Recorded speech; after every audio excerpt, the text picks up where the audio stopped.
শারদীয় দুর্গোৎসবের পূর্ণ লগ্ন শুভ মহালয়া আজ। এদিন থেকে শুরু দেবীপক্ষের। সকালে চণ্ডীপাঠের মাধ্যমে মর্তে আবাহন করা হয় দুর্গা দেবীকে।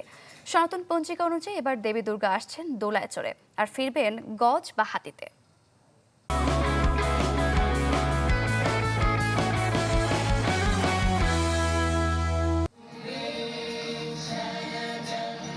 অমাবস্যার অন্ধকার দূর হয়ে আলোকময় দেবীপক্ষের সূচনা।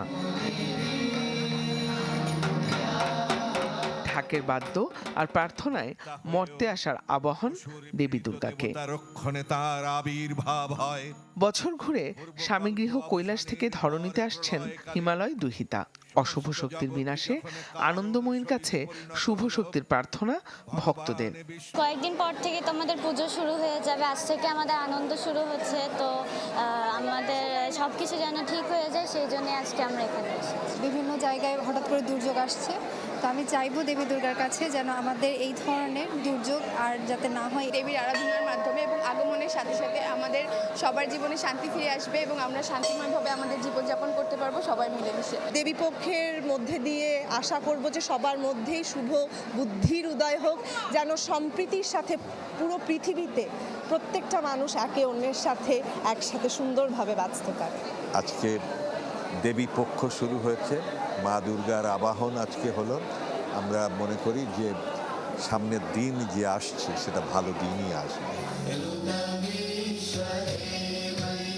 সনাতন পঞ্জিকা অনুযায়ী এবছর দেবী দুর্গা আসবেন দোলায় চড়ে আর ফিরবেন ঘোড়ায় চড়ে।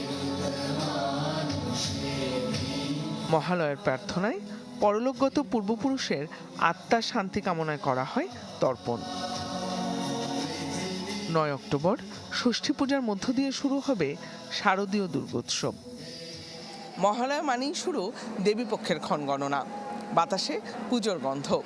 সনাতন ধর্মানুসারীরা চণ্ডীপাঠের মধ্য দিয়ে দেবী দুর্গাকে মর্তে আবাহন করছেন আর প্রার্থনা করছেন কেবল দেশ নয়, পুরো পৃথিবী থেকে যেন অস্থিরতা অশান্তি বিনাশ হয়।